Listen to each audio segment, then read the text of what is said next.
Today on the Football Takeover YouTube show, we play 20 questions plus story time about Johnny Manziel. Yeah, we're going to have a good time right here. Stay with me. Let's go.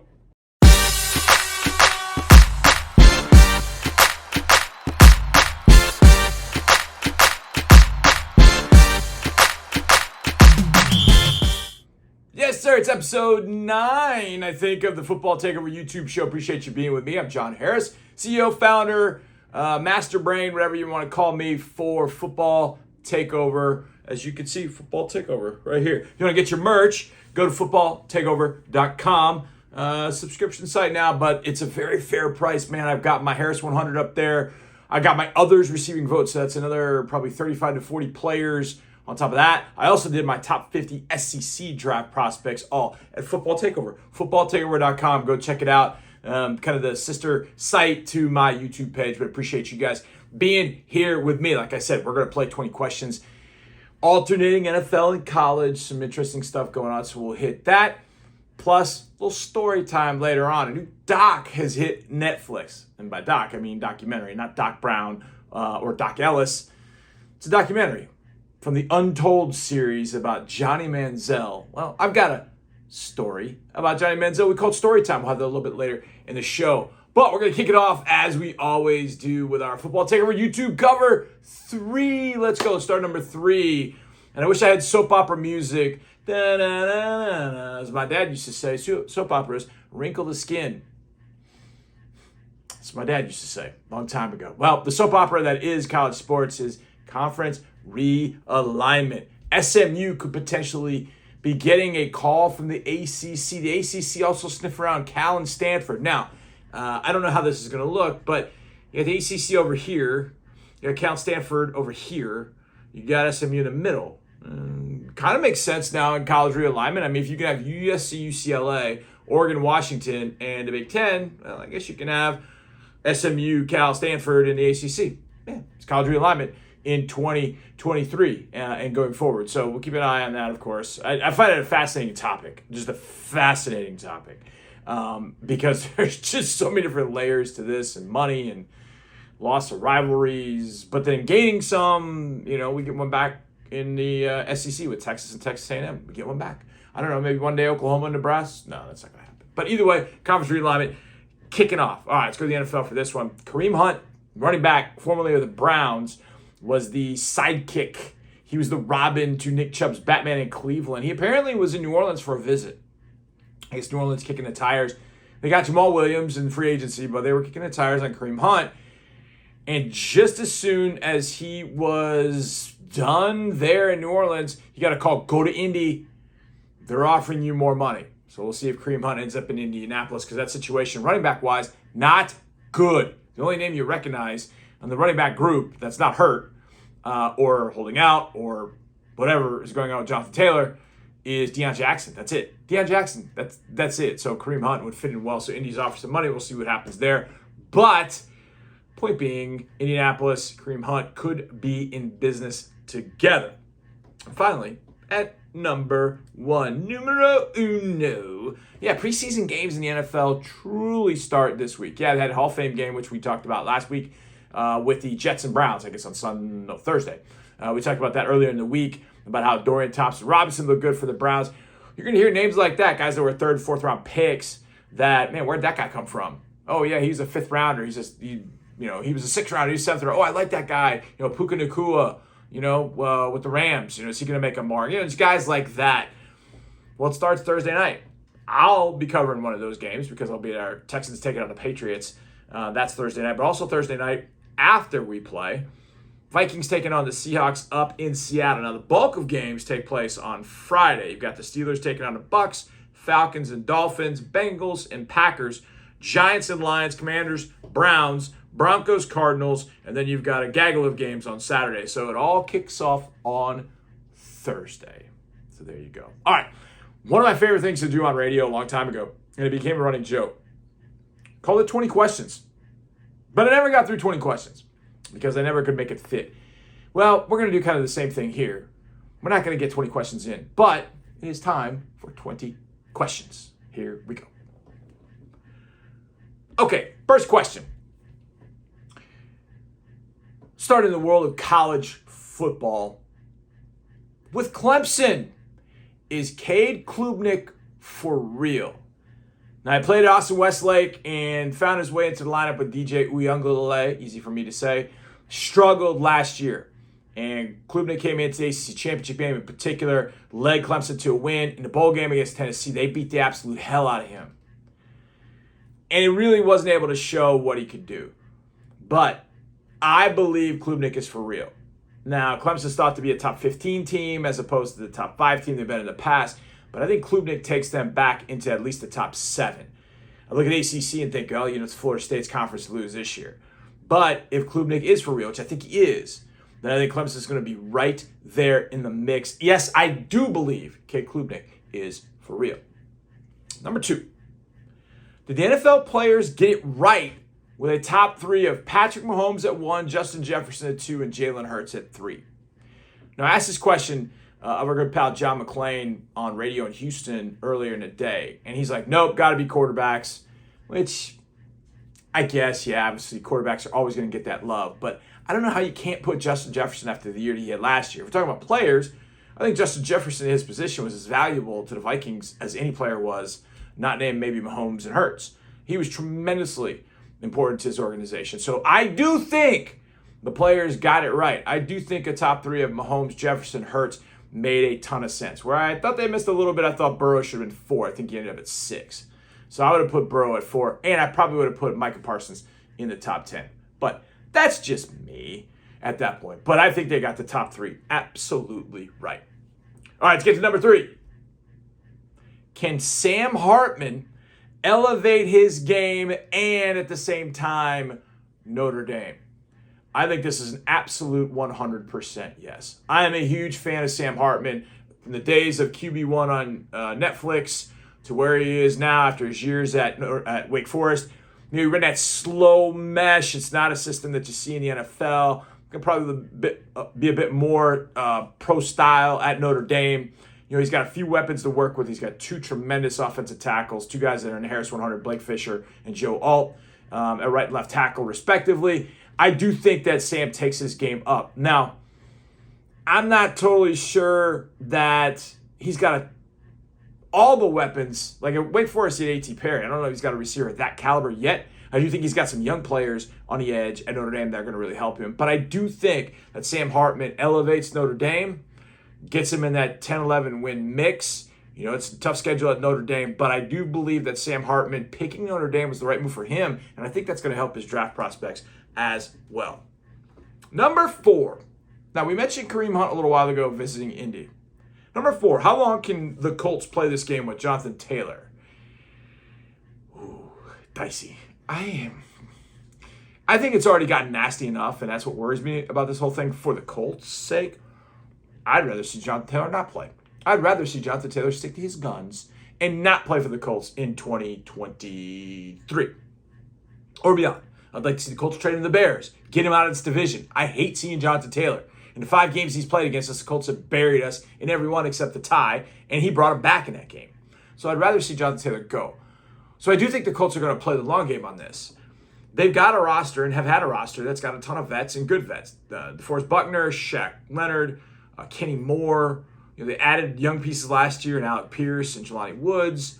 Their offensive line took kind of a nosedive, but if that offensive line returns and Bernard Ryman at left tackle is that guy, then, Anthony Richardson could have some opportunity to do some things if he has Jonathan Taylor. Now, Kareem Hunt is not Jonathan Taylor. He helps, but it's not Jonathan Taylor. The Colts have to be very, very careful with this Jonathan Taylor situation. I know running backs want to get paid. I know the Colts really don't want to do that, considering what Taylor wants. There's got to be a happy median for the Colts.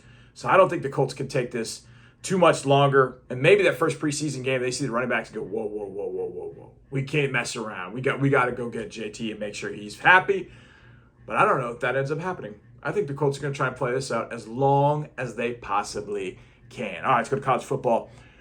Will Prime suffer through a painful Colorado schedule? So I was looking at Colorado on Our Lads. Our Lads has all the depth charts. And so Our Lads color codes it. And they have orange for new players to that particular school. So I pull up Colorado, and the whole damn roster is orange. Orange. Now, they have two bona fide studs, I think. Shadir Sanders at quarterback and Travis Hunter at wide receiver, and then also at DB. Elsewhere, it is going to be rough for Colorado. That schedule starts off about as difficult as it could get this year. I mean, it is terribly difficult over in what will be Colorado's last year in the Pac-12. But it's rough out of conference as well. It starts with defending runner-up, I guess, TCU. Then at TCU. Then home to home to Nebraska. Colorado State, I believe that game's a neutral site. Then Oregon. Then USC. Then Arizona State. And they just rock. There's no bye week in between any of that. They don't have their bye week until they play Stanford on the 13th and then UCLA at UCLA on the 28th. Then they close with Oregon State, Arizona, Washington State, Utah. I think Prime's going to have a rude awakening in the Pac-12, then move to the Big 12. It's going to be a rough year. So much new. And I know what Deion's trying to do, and maybe he builds it from here. But I believe this is going to be as painful a Colorado schedule as could possibly be. And last in 20 questions. When will Georgia lose? Now, the flip side of Colorado's schedule is Georgia's schedule. Georgia's schedule is, did I call it a cakewalk? Pretty much. The number in Vegas is 11.5, and we talked about that in a pick 6. But their schedule is as follows. Tennessee Martin, Ball State, South Carolina, Spencer Rattler, Juice Wells, UAB, Auburn, Kentucky, Vandy, Florida and Jacksonville, Mizzou, Ole Miss, Tennessee, and Georgia Tech. Now, I went under thinking, how many teams in college football have you seen win 3 straight years of regular season games? If it's going to happen, it's going to happen with a schedule. And Georgia's still talented, but they got a new quarterback. I think if it happens, it's going to happen at Tennessee. I think that's the one that trips them up. I would give in order, I would think Tennessee would be the toughest opponent because it's on the road. I think Florida because the cocktail party, you just never know. South Carolina's got to go to Georgia. And so could Auburn step up with Hugh Freeze? I don't know. Maybe I was wrong to think under 12, but I just think playing the percentages for a third year in a row with a new quarterback and a lot of new talent, I don't see it. But I think it's Tennessee, then potentially Florida. And then if Spencer Rattler's feeling it for South Carolina, maybe the third week of the year, South Carolina can keep that close. That's going to be tough. Man, they might go 12-0 again. Good grief.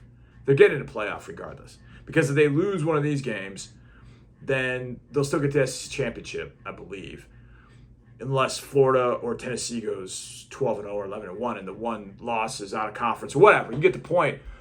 Georgia's going to be in a playoff again. When they get a playoff again, we're not going to stop it because by that point, their quarterback's going to be all set, whether it's Carson Beck or whoever they're going to go with. Then I think it's going to be tough to beat them in a playoff. Man, 3 years in a row. Kirby's got it going on for sure. And that was 20 questions. Well, John, you only did 6. That's kind of a tongue-in-cheek joke with 20 questions. Now, back in 2010, it was not a joke. When I saw Johnny Manziel for the first time, it's time for the first rendition of StoryTime. Let's go. Welcome into StoryTime. It's our first edition of StoryTime. And, well, I love to tell stories. And if people listen to me on the radio, you know I love to tell stories probably more than anybody else does. So I figured this would be a good time for Storytime. Why? Well, a new documentary has hit Netflix. Johnny Football. Now, this Storytime takes us back to 2010. Oklahoma taking on Texas A&M, and I drive down there with a couple of buddies of mine, Sean Pendergast and Travis Rogers, and we go down there in 2010, and we got the hookup.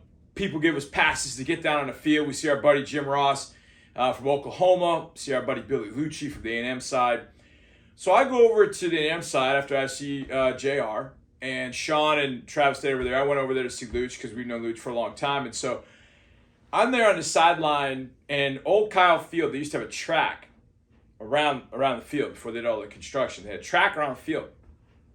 So I go over there, and I'm talking to Luch, and this was a big recruiting weekend. I mean, massive recruiting weekend.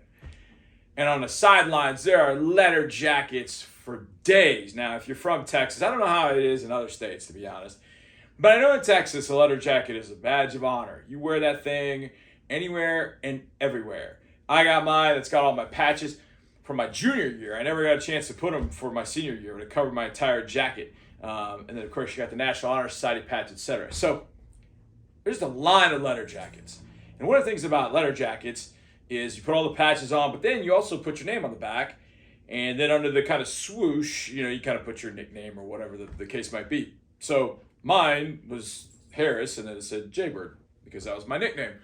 So I'm going through, and I see this, I don't know, I thought he's manager. He's like 5'9", 5'10" maybe. And it says Manziel across the back, Manziel. And he just looks different. Everybody else is this gargantuan 6'3", 6'4". But what I can't figure out is why everybody's talking to this guy. I mean, everybody was around him. He was like a magnet. And so I hit Luch and I said, Luch, who's Manziel? And he goes, oh, no. That's Johnny Manziel. And Luch just looks at me and his eyes just go. And I thought, okay. I didn't kind of put two and two together. I'm not huge in high school recruiting, although I'd like to do a little bit more. He didn't say much more than that. But I remember just watching people flock to him. And I thought it was really, really interesting. Like, man, Johnny Manziel, okay. So spring of 2012 comes around, and now there's a quarterback competition at A&M. And Johnny Manziel's losing that competition. He's getting in fights. He got arrested. Like, okay. This guy, Lucci was off his rocker. He just thought that was his guy, but nah. We get to the summer. He works out with George Whitfield, comes back and decides, I'm going to get that job. So a week before the 2012 season, they're going to LA Tech.